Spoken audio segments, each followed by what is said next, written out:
Hey, what's up guys, it's Blake, and today we're going to be reviewing the 5th album from the Canadian melodic hardcore band Counterparts called You Aren't You Anymore, out on Pure Noise Records. This is a follow-up to 2015's Tragedy Will Find Us, which was a record that really got me into this band. It was one of my favorites to come out in that year, and it's looking like this is going to be the case with this album as well. Counterparts is such a technically solid band and have really intricate parts, but I think what really separates them from a lot of the other bands who do this, that they really ingrain so much emotion and feeling into their instrumentation that matches with their lyricism as well. It's incredibly easy to just mindlessly shred your way through an album, but it's not incredibly easy to have those really technical parts feel like they mean something as a part of the message of the song. I always felt that this was Counterparts' best quality, and this album is nothing short of my expectations from them. This album is everything you'd expect and want out of an emotive hardcore record. It's heavy but manages to work in some ambience as well, and getting both sides of that spectrum in one album is really amazing. Brendan Murphy's lyricism is haunting and hard-hitting as always, and he delivers it with the emotion needed to back it up. But this record is solid front to back, and every track contributes something unique to it, so let's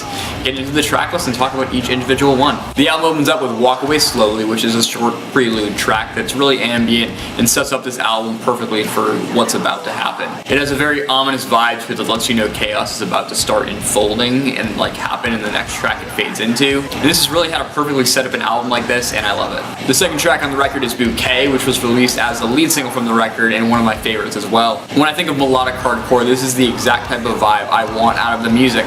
This is one of the few songs on the record with a true chorus, and it's easily one of the most memorable moments on the entire record for me. This is also the epitome of them really incorporating the heaviness and ambience into their music. The way the song drops out of the second chorus into the spoken word clean section is something really special. They make the transition really smooth both in and out of it. This is a smaller detail, but I also really like how they take this song right up to the last second before it transitions into the next one. There's no fade out, it just melts right into the next song. Definitely something I think works really well for them. Next is Arms Like Thieves, which is one of the heavier songs on the record. Initially, it doesn't really sound like it, but once the drums start rolling and the guitars start to get less melodic, it really starts to kick in. The way the two guitar parts mix in this song is something really interesting as well. There's a lot of subtle harmonization that is mixed under the rhythm. The inclusion of the third part really fills out the frame of the song and adds a lot of depth. I also like how those harmonized lead parts really carry the melody of the song throughout the later breakdowns. It works really well with Brendan's screams lines and adds to the layers of it. Counterparts really sounds like organized chaos to me, and a lot of the time in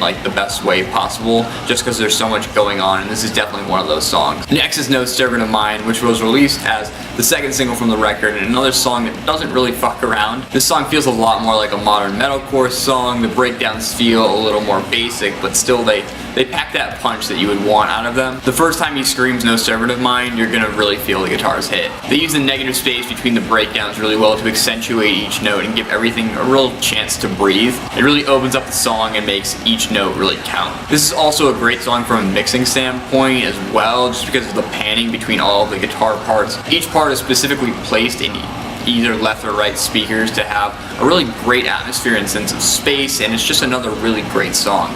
The album closes its first half with Haunt Me, which is another favorite for me. This is probably one of the least heavy tracks on the record, but what it lacks in that, it makes up for in dissonance. This song reminds me a ton of The Ghost Inside and a lot of the musical themes they go for in a lot of their records. The gang vocals in the chorus of this song really caught me by surprise the first time I heard it, because I was definitely not expecting that to happen. But this song definitely relies a lot more on the conflicting guitar notes throughout most of the song to sound as aggressive as it can be. It makes it sound tense, and is really the best way I can think of this album's instrumentation, reflects the conflict and the lyricism as well, and just those parts really bring this song together. The album's midway point is Swim Beneath My Skin, which was the third single released from the record. If I had to pick a least favorite song on the record, it would probably be this one, but it definitely doesn't mean it's a bad song. For some reason, this song just doesn't stick with me in the way I would like it to. The only thing that really sticks out to me that's really amazing in this song is the last breakdown that Brendan screams, "You are the blood my heart bleeds" over. I really like the setup for it, where they really slow the song down a little bit, and then how they end the breakdown really the exact same way, but do it a lot more dramatically.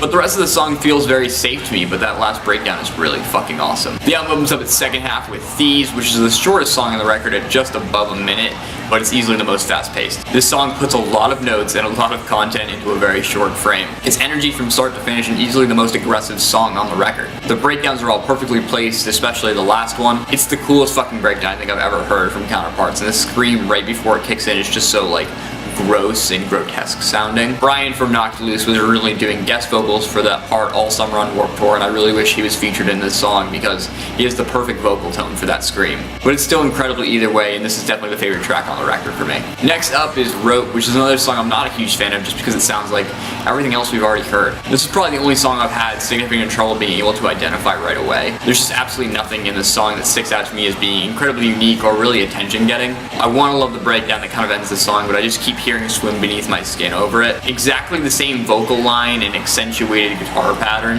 I don't want to give off the impression that I don't like the song, but I'm just very neutral on it, you know? I would probably skip over the song every time I listen to this record just because this song just isn't for me. Next up is a Memory Misread, which has the tightest and heaviest rhythm guitar tone I've heard in a very long time on a record like this. I really like how this song puts all the heaviness in the verses and lets the chorus really be melodic and full of less dissonant energy. It brings back the subtle gang vocals, and I feel like that brings out a lot of the emotion in the vocal melody. You really feel the increase in tension once the verse kicks back in, and that sets up one of the best breakdowns on the record. It's so slow and syncopated, it cuts really deep and then goes into probably the most unexpected part on the record. It's a high-cut guitar filter with an up-tempo rim-style drum beat, and I honestly don't know how they swung the transition into it and out of it, but it works really well. They come in and out of so many distinct parts from one another on this record. It's absolutely wild how smooth they get at the sound every time. Second and last on the record is Fragile Limbs, another song I really love the guitar work in and how it interplays with the vocals. The most important part in a lot of these songs is the importance of the lead part because they play these parts really in the most unconventional ways. It's not just your stock style of lead playing, it has some really technical nuances that are calculated to contrast and complement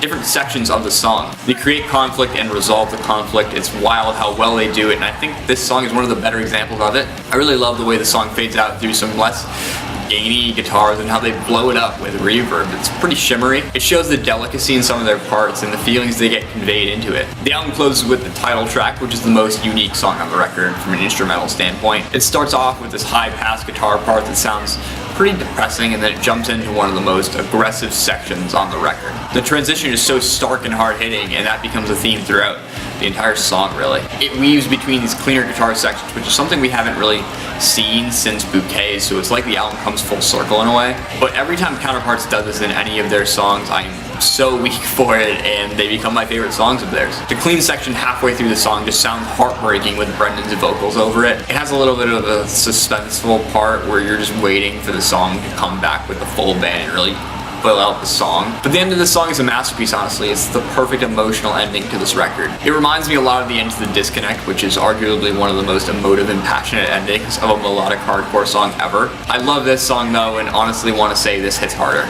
Overall, I think this record is amazing to say the least, and almost everything about it brings something new to Counterparts' formula. I honestly think this is objectively Counterparts' best album from a songwriting and technical standpoint, but I don't know if it'll resonate like some of their old stuff does with a lot of people who are going to be listening to this record. It's a strong album of the year contender, and the quality of this record is just undeniable. Long story short on this one, Counterparts have done it again and created the model melodic hardcore record and are really the standard to live up to in my book. But I think this album is very deserving of a 9 out of 10, and I'll need to catch them live at some point to really appreciate these songs even more. That is it. Definitely let me know what you think of the album in the comments below and what I thought of all these lovely songs, and thank you so much for watching.